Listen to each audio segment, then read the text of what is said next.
Alafia, peace and bliss. Who decides a woman's rights? What does that even mean? We've already been endowed by our creator creatrix with the inevitable right of free being.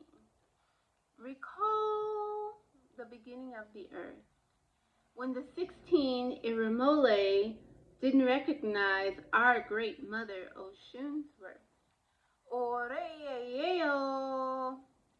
See, the males thought they could do it by their might, so they outcast the divine feminine and realized an awful, awful plight. No water, no flowers, no children in sight. They decided to go right to the source and speak to the great and powerful Olodumare about their course. Olodumare looked and said, I see 16. Where is the one I sent with the divine sweetness and radiance of the sun? Divinities hung their head one by one. Olodumare said, go and plead her return, or your work will be left undone. The Iremole hastened to meet Oshun at once and found her to admit the wrong they had done. They pleaded for her to help complete the earth, vowing to never again disregard or disvalue her worth. After a while, Oshun agreed, and the earth flourished with love and laughter, little ones and beautiful trees, plenty of water, magical butterflies, and brilliant bees.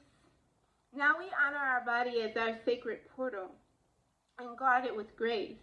We choose who gets denied or has access to our divine space. Some want us to forget the goddess and God, erase her presence from scripts and ancient stones, put her in sackcloth, remove her from her throne, disrupt the divine decree of masculine-feminine equality, saying a woman's place is in the home and that's where she ought to be, treat her as a commodity. Now look at our world in chaos. Wars and famines abound. When you suppress the divine feminine, the world is turned upside down. They even tried to burn her, throw her into rivers dark and deep. But like divine feline, she landed on her feet.